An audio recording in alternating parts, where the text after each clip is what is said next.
Hey there, this is Jair, real estate broker. I wanted to give you something that is important. In case you don't know what is a supplemental tax bill, let me give you a quick example, and this video will be really helpful. Let's say you're looking for a house, so there's a house, right? You're paying 900,000.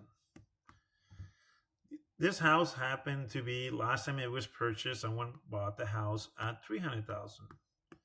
So you buy the house, you go through the whole process and so on. Then 2 3 months later, you get one of these. You get a supplemental tax bill. Supplemental tax bill is pretty much this: the difference from this amount to this amount. And guess who has to pay it?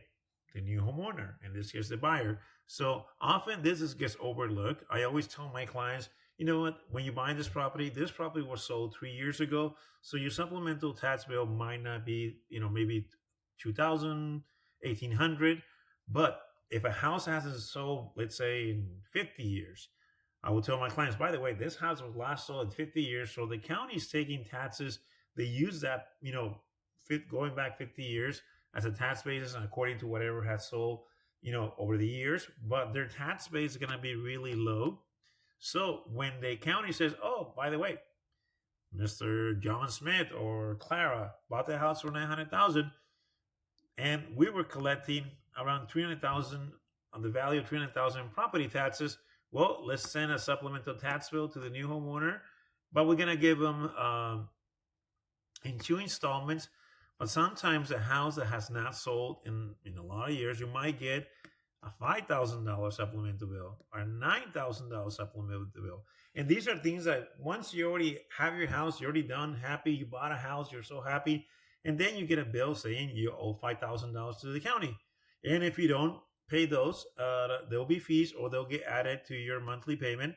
And that can be a challenge as well because you can increase or might, decrease your escrow reserve. So long story short, in order to avoid this, it is important that whenever you are looking, and I'm going to erase this real quick.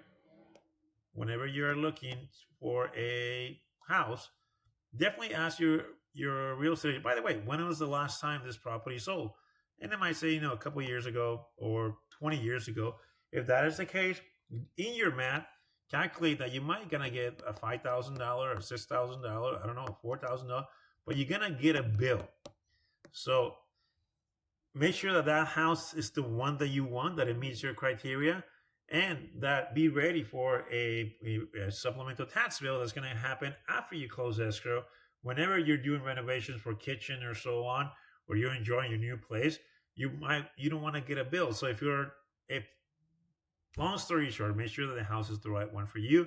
And if it's going to come with a hefty, supplemental tax bill, that at least you already know that it's coming and you can make the right arrangements. Again, the easiest way to do this is simply ask your agent, when was the last time this property sold?